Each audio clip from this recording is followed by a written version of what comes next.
Welcome friends, welcome again लक्ष्य academy. Last class में हम लोगों ने डिस्कस किया था हड़प्पा सिविलाइजेशन के बारे में। अब हम नेक्स्ट टॉपिक डिस्कस करेंगे वैदिक सभ्यता के बारे में, या वैदिक युग के बारे में, या वैदिक काल के बारे में। वैदिक काल जो हमारा है वो कहते हैं आर्यों की संस्कृति की देन है। वैदिक जो युग है वो आर्यों की देन है। इस कालखंड को समझने के लिए दो पार्ट बना दिए गए इसके, और दो पार्टों को इसके कालखंड बना दिए गए, पूर्व वैदिक काल और उत्तर वैदिक काल, जिसमें हमारा वैदिक साहित्य रचा गया। इससे पहले के जो हमारे हिस्ट्री की बात करें, प्री हिस्ट्री, प्रोटा हिस्ट्री और या हिस्ट्री की बात करें, कुछ अवशेष थे हमारे पास, लेकिन उनकी जानकारी नहीं थी। खुदाई से अवशेष मिले, लिखित में नहीं थे। इस युग में आकर ये सारी चीजें लिखित होने लगी। इसे वैदिक साहित्य कहा गया, वैदिक काल कहा गया। पूरा वैदिक काल, पूरे का पूरा जो वैदिक काल का पीरियड रहा हमारा, वो 1500 बीसी से 600 बीसी तक रहा। इसके जो दो कालखंड रहे, पूर्व वैदिक काल 1500 से 1000 ईस्वी पूर्व, और उत्तर वैदिक काल 1000 से 600 ईस्वी पूर्व तक रहा। इसमें आर्यों का आगमन, आर्यों के आगमन से ये शुरू होती है। कहते हैं वैदिक संस्कृति जो है, वैदिक संस्कृति के संस्थापक जो हम आर्य हैं, और वो आर्यों ने जो इस संस्कृति की स्थापना की वो इस समय के दौरान की। वैदिक नाम से क्लियर है। वैदिक का शाब्दिक अर्थ की बात करें, वैदिक का शाब्दिक अर्थ, कई बार क्वेश्चन आता है वैदिक का शाब्दिक अर्थ क्या है, या वैदिक शब्द का अर्थ क्या है। वैदिक का अर्थ होता है ज्ञान। वैदिक का अर्थ क्या लेंगे? ज्ञान। ऐसे ही आर्य शब्द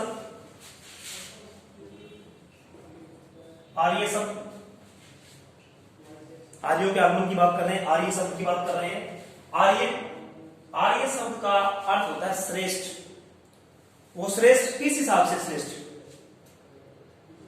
अमीर गरीब के हिसाब से नहीं, भाषा के आधार पर। क्योंकि भाषा जो थी आर्यों की श्रेष्ठ बताई गई थी, भाषा के आधार पर ही नेक्स्ट जो हमारे युग चले उसी के आधार पर चले। भाषा का ज्ञान हो गया था आर्यों द्वारा।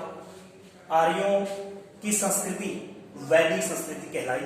और कहते हैं लेकिन जो अधिकांश विद्वान हैं, इनके आगमन को लेकर, इनके स्थान को लेकर एक मत नहीं रहे। अलग अलग विद्वानों ने इनकी अलग अलग परिभाषा दी।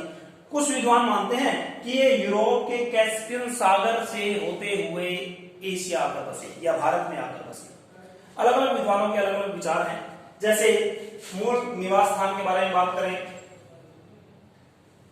स्वामी दयानंद सरस्वती, कई बार इनसे क्वेश्चन आता है कंपटीशन की क्लासेस के लिए, इनसे क्वेश्चन पूछ लिया जाता है।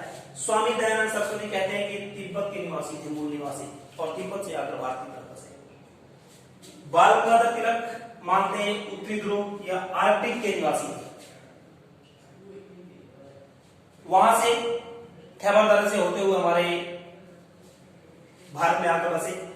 मैक्स मुलर मानते हैं मध्य एशिया के निवासी थे, मध्य एशिया के रहने वाले थे। थोड़ा थोड़ा इधर आते चले गए और इनका निवास स्थान भारत हो गया।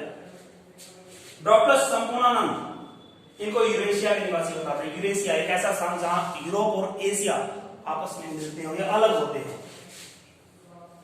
यूरोप और एशिया जहां आपस में अलग हो रहे हैं या मिल रहे हैं, यूं मान लें। आज तो यूराल पर्वत के आसपास का क्षेत्र मान सकते हैं। ये इनकी जानकारी के मुताबिक अलग अलग विद्वान इसकी अलग अलग परिभाषा देते हैं, लेकिन इनमें से इन दो विद्वानों की परिभाषा सर्वमान्य मानी गई। किसकी? मैक्स मुलर और संपूर्णानंद की। क्यों? मध्य एशिया के निवासी थे, यूरेशिया दोनों नजदीक नजदीक हैं, एशिया माइनर के उसमें है, इसीलिए इसको प्रमुख मान लिया गया। और जिस क्षेत्र में भारत में आकर बसे उसे सप्त सैंधव का प्रदेश कहा गया। उसे कौन सा प्रदेश कहा गया? सप्त सैंधव का प्रदेश कहा गया। जिसमें सप्त सैंधव क्यों कहा गया? हालांकि इसमें नदियों का जिक्र आता है, 6-7 नदियों का नाम आता है इसमें। कौन कौन सी हैं? आज जो कहते हैं सतलुज, झेलम, व्यास, चिनाब, रावी और सिंधु और सरस्वती, 7 नदियों का प्रदेश था, इसीलिए इसको सप्त सैंधव का प्रदेश कहा गया। सप्त सैंधव का प्रदेश। उस समय इन नदियों के कुछ प्राचीन नाम थे, इन नदियों के कुछ प्राचीन नाम रहे। मैं आपको बता देता हूं, नोट कर लेंगे। सतलुज,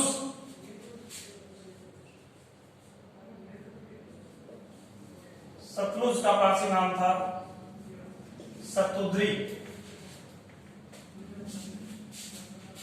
सतुद्री। झेलम, झेलम का नाम था वित्सता,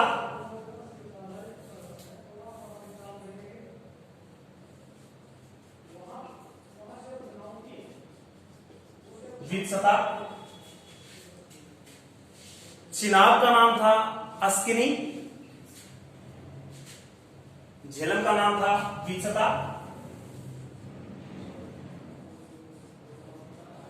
चिनाब का प्राचीन नाम था अस्किनी,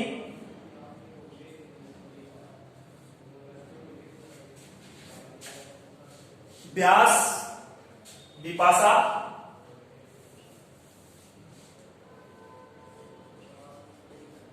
व्यास विपाशा।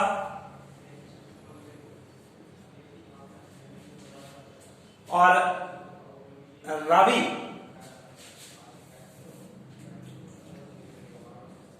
रावी परुषणी। इसका जिक्र भी आता है ऋग्वेद में हमारा। रावी नदी का जिक्र आता है जहां 10 राज्य युद्ध हुआ था। भरत जन के राजा सुदास और अन्य 10 राजाओं के बीच युद्ध हुआ था इस नदी के किनारे। इस नदी का प्राचीन नाम था पुरुषुनी। ये कई बार एग्जाम में पूछ लिया जाता है। हमारे पास वैदिक साहित्य की जानकारी के लिए अलग अलग स्रोत रहे हैं। अलग अलग स्रोतों से हम इसकी जानकारी एकत्रित करते हैं। इनमें 2 प्रकार के स्रोत प्रमुख रहे हैं। तो पुरातात्विक स्रोत और दूसरा साहित्यिक स्रोत। पुरातात्विक स्रोत वो होते हैं जो हमें खुदाई से अवशेष मिलते हैं, उनके आधार पर अनुमान लगाते हैं ये उस समय के होंगे। और लिखित तो हमारे पास लिखित है, उसे पढ़कर या उसकी भाषा को समझकर अनुमान लगा लिया जाए कि उस समय के हैं या तो ये उस समय लिखे गए थे और उस समय की जानकारी देते हैं।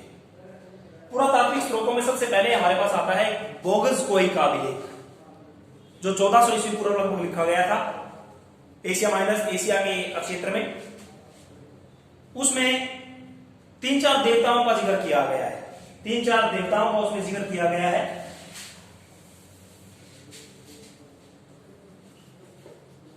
बोगज़कोई नामक अभिलेख है। इसमें मित्र,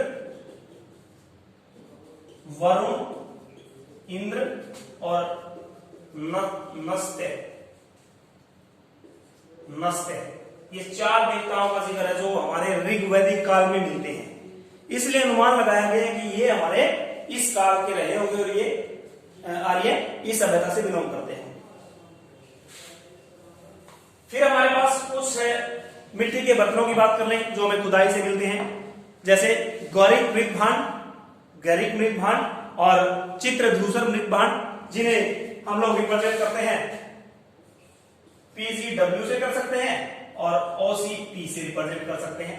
यह है गौरिक और ये है चित्रित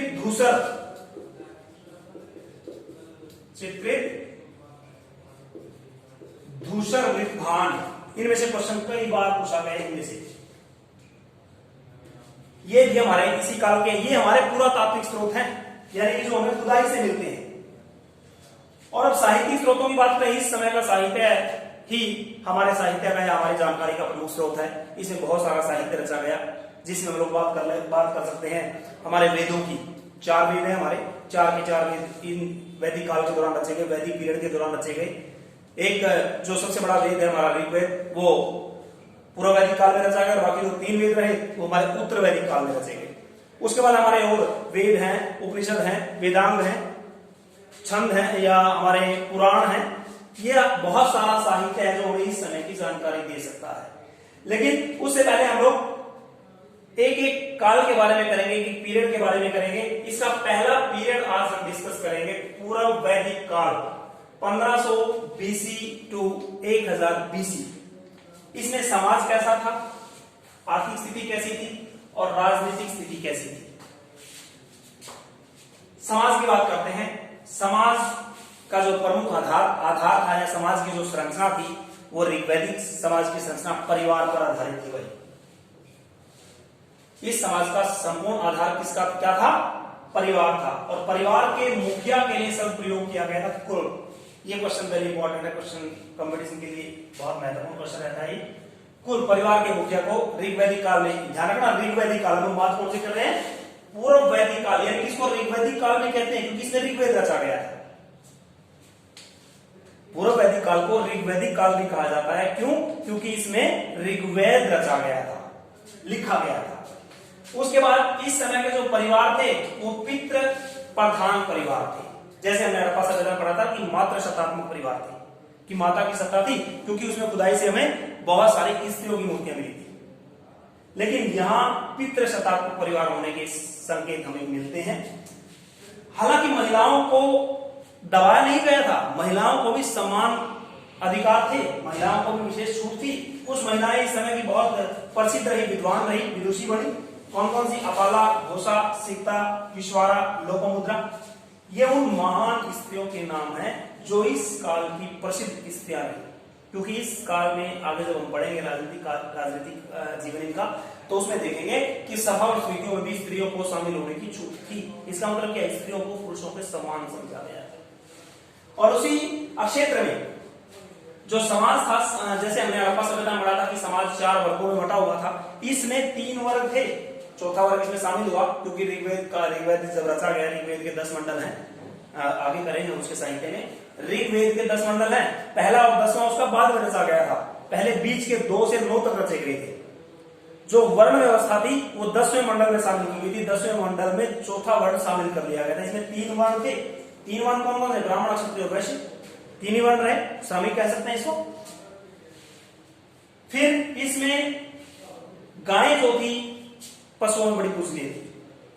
गाय के लिए सब प्रयोग किया गया था अग्नि। वेरी इंपॉर्टेंट क्वेश्चन है, कई बार आ सकता है क्वेश्चन कि ऋग्वैदिक काल में ऐसा कौन सा पशु था जो पूजनीय था या जो ना मारने योग्य था? इसके लिए सब प्रयोग किया गया था ना मारने योग्य, इसको मारा नहीं जा सकता। उसके बाद समाज की बात करें, समाज जो था हमारा जन्म पर आधारित नहीं था, कर्म पर आधारित था।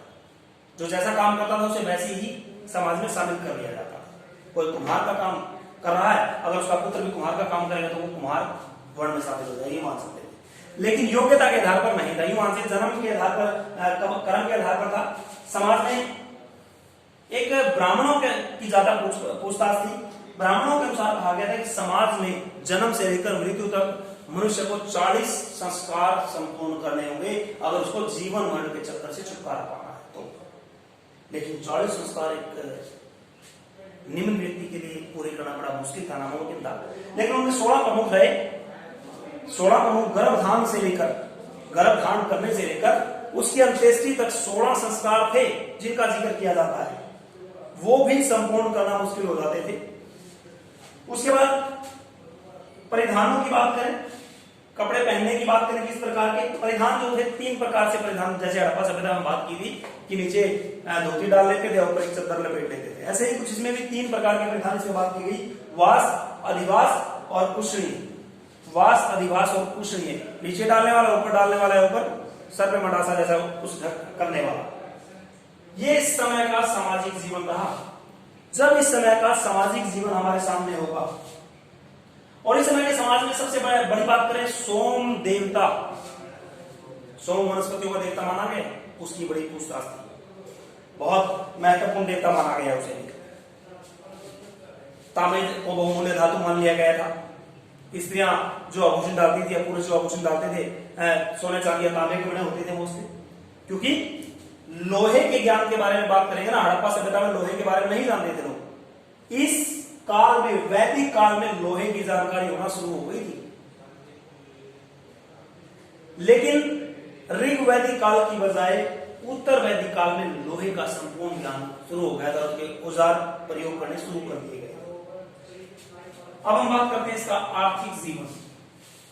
आर्थिक जीवन ये भौतिकतावाद से प्रेरित थे भाई। आर्यों का जो जीवन था, आर्थिक जीवन जो था वो भौतिकतावाद से प्रेरित था।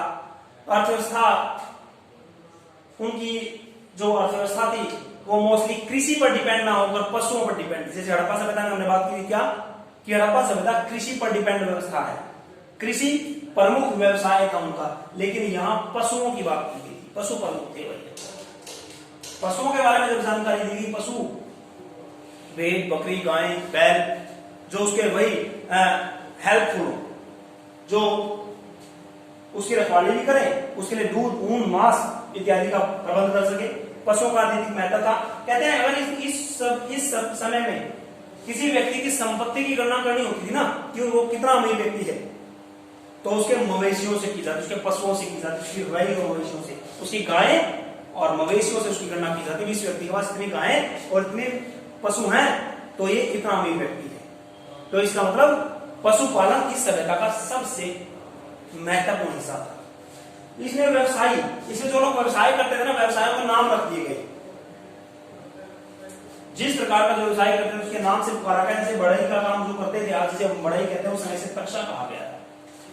ये बड़े इंपॉर्टेंट क्वेश्चन है, इनमें से कई बार क्वेश्चन पूछ लिया जाता है, इनको जरूर ध्यान करेंगे हम लोग, क्योंकि कुछ नाम ऐसे हैं जो मैच कर रहे हैं। जैसे स्वर्णकार सुनार होगा, चरणकार चमड़े का जो काम करता होगा, कर्मा जो कुम्हार होगा, जो मिट्टी के बर्तन बनाता होगा। लेकिन दो नाम ऐसे हैं इसमें, तक्षा और वाया, ये नए नाम है, इसीलिए इनको ध्यान रखेंगे। तक्षा बढ़ाई के लिए और वाया जुलाहा के लिए प्रयोग किया गया था। इस समय तो मुद्रा के रूप में निषद और शतमान नामक सिक्कों का प्रयोग था, किया जाता, जिसे और वस्तु विनिमय, सिक्के बहुत कम मात्रा में मिले हैं। इसका अनुमान क्या है, वस्तु को खरीदा और बेचा नहीं जाता होगा, वस्तु विनिमय साधन था, वस्तु विनिमय प्रणाली थी, कि वस्तु के बदले वस्तु ले लेना। वस्तु विनिमय प्रणाली सभ्यता में रही होगी, इस काल में रही होगी। उसके बाद बात करेंगे हम लोग इस समय का राजनीतिक जीवन कैसा था। किस समय का, पूर्व वैदिक काल की बात कर रहे हैं लोग, ऋग वैदिक काल की ध्यान रखना। हमने वैदिक काल को दो कालखंडों में बांट लिया है, पूर्व वैदिक काल और उत्तर वैदिक काल।